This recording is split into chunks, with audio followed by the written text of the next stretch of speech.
আসসালামু আলাইকুম। আমি স্বর্ণা টুকিটাকি চ্যানেলে সবাইকে স্বাগতম। আজ তোমাদের জন্য নিয়ে এসেছি আমার সিক্রেট মশলায় তৈরি মজাদার পটল সুন্দরী। এই রেসিপিটি একবার তোমরা তৈরি করলে এর স্বাদ কখনো ভুলবে না।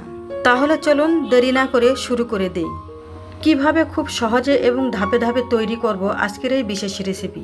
এখানে দেখুন আমি কয়েক পিস পটল নিয়েছি, আর এই পটলগুলো আমি একটা ছুরির সাহায্যে উপর থেকে আঁচড়ে নিব।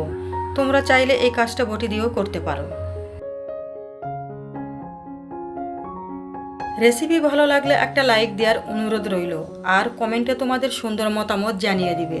এরকম সুন্দর সুন্দর রেসিপি পেতে স্বর্ণার টুকিটাকি চ্যানেলটি সাবস্ক্রাইব করে বেল আইকনটি অন করে রাখবে, যাতে আমি ভিডিও আপলোড করার সাথে নোটিফিকেশনগুলো তোমাদের কাছে সবার আগে পৌঁছে যায়।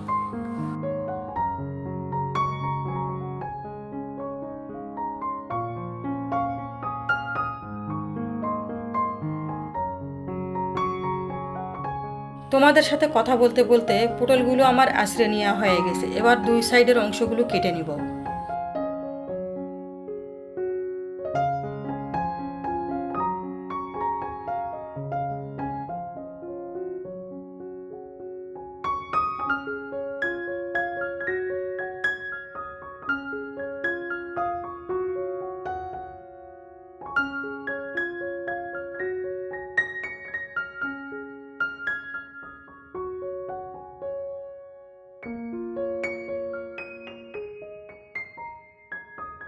এবার পটলের দুই সাইডের অংশ কুচি কুচি করে কেটে নিব। আমি কিভাবে কেটে নিচ্ছি তোমরা একটু লক্ষ্য করলেই বুঝতে পারবে।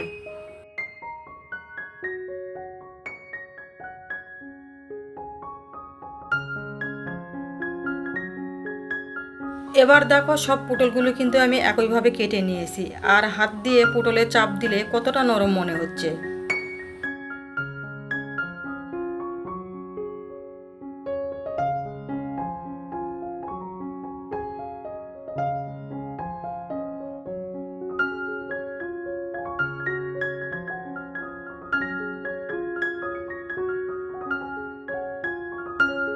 এবার পটলগুলো মেরিনেট করে নেব। তার জন্য এখানে দিয়ে দিলাম লবণ, শুকনো মরিচের গুঁড়া আর হলুদ গুঁড়া। সামান্য পরিমাণে সয়াবিনের তেল দিয়ে দিব, দিয়ে ভালো করে পটলগুলো মেখে নিব। এই কাজটি 5 থেকে 7 মিনিট ধরে করে নিতে হবে, তাহলে আর পটলগুলো রেস্টে রাখার প্রয়োজন নেই। যাদের হাতে একেবারে সময় কম তারা এভাবে পটলগুলো মেরিনেট করে নিতে পারে, আর যাদের হাতে সময় থাকবে তারা 15 থেকে 20 মিনিট রেস্টে রেখে দিতে পারে। পটলগুলো আলতো হাতে মেরিনেট করে নিতে হবে যাতে ভেঙে না যায়।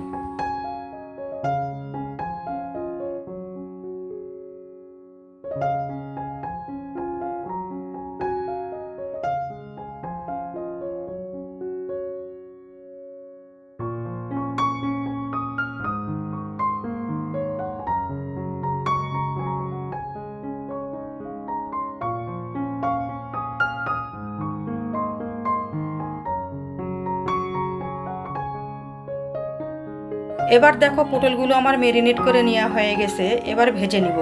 তার জন্য কড়াইয়ে সয়াবিন তেল দিয়ে মিডিয়াম আঁচে গরম করে নিব। তেল খুব বেশি গরম করে নেওয়ার দরকার নেই, মিডিয়াম গরম করে নিলেই হবে। এবার একটা একটা করে পটলগুলো দিয়ে মিডিয়াম টু লো আঁচে ঢাকনাতে ঢেকে 5 থেকে 7 মিনিট রান্না করে নিব।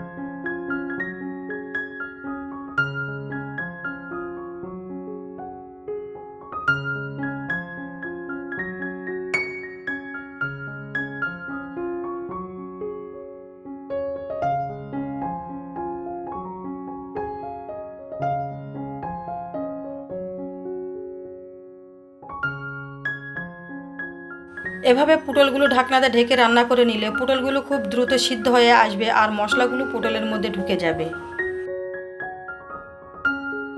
এবার বেশ কিছু সময় নিয়ে পটলগুলো ভেজে নিতে হবে, আর খুন্তিতে চেপে চেপে পটলগুলো ভেজে নিতে হবে যাতে পটলের ভিতরে যে পানিগুলো থাকে সেগুলো বেরিয়ে আসে। পটলগুলো মুচমুচে আর গোল্ডেন ব্রাউন করে ভেজে নিব।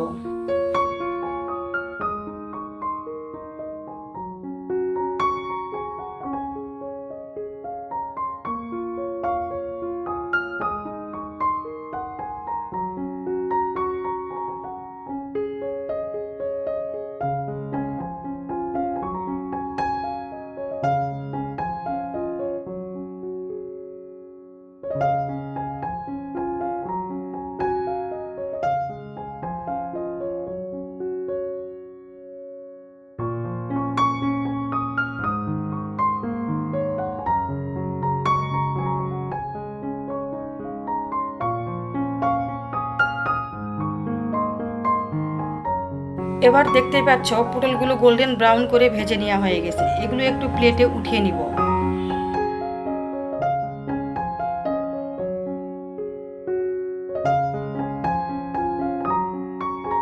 তোমরা চাইলে এই পটল সুন্দরীগুলো রুটি, পরোটা, গরম ভাত, পোলাওয়ের সাথে এভাবেই খেতে পারো, তাতেও কিন্তু খেতে অসাধারণ লাগবে।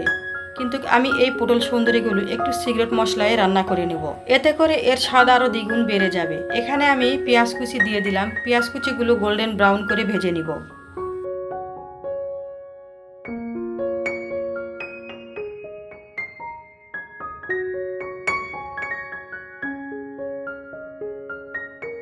পেঁয়াজগুলো যখন গোল্ডেন ব্রাউন আর মুসমুসে হয়ে আসবে, তখন এখানে দিয়ে দেব সামান্য পরিমাণে লবণ, শুকনো মরিচের গুঁড়া আর সামান্য পরিমাণ হলুদ গুঁড়া দিয়ে দিব ভাজা জিরার গুঁড়া। এখানে আর কোনো মশলা দেওয়ার প্রয়োজন নেই। এই মশলাগুলো আমি নেড়ে চেড়ে মিশিয়ে নেব। এ পর্যায়ে চুলার আঁচ মিডিয়াম টু লো আঁচে রাখতে হবে, যাতে মশলাগুলো পুড়ে না যায়।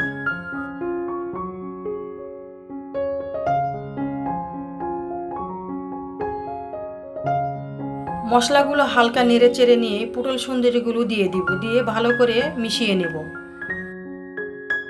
2 থেকে 3 মিনিট এভাবে মশলার সাথে মিশিয়ে নেব। নেওয়ার পরে মিডিয়াম টু লো আঁচে ঢাকনাতে ঢেকে দমে রেখে দেব 5 থেকে 7 মিনিট। এতে করে মশলা আর মশলার ফ্লেভারগুলো পটলের মধ্যে ঢুকে যাবে আর খেতে অসাধারণ লাগবে। এই পটল সুন্দরী এক একজন এক একভাবে রান্না করে। আমি যেভাবে রান্না করলাম সেই রেসিপিটি তোমাদের মাঝে তুলে ধরলাম। যারা এভাবে পটল সুন্দরী কোনোদিন রান্না করে খায়নি, তারা একবার ট্রাই করে দেখতে পারো। পটল সুন্দরী এভাবে রান্না করলে বাড়ির ছোট থেকে বড় সবাই খুব পছন্দ করে। ভাজা পটলের স্বাদ, তার সাথে মশলাযুক্ত পেঁয়াজের ঘ্রাণ গরম ভাতের সাথে খেতে অসাধারণ লাগে। ভিডিওর এ পর্যায়ে এসেও যারা লাইক দেয়নি, প্লিজ একটা লাইক দিয়ে দিবে। ফ্রেন্ডস এন্ড ফ্যামিলিদের মাঝে বেশি বেশি শেয়ার করে দিবে। তৈরি হয়ে গেল আমার সিক্রেট মশলায় পটল সুন্দরী। এতক্ষণ সঙ্গে থাকার জন্য সবাইকে অসংখ্য ধন্যবাদ। Thanks for watching. আল্লাহ হাফেজ। আসসালামু আলাইকুম।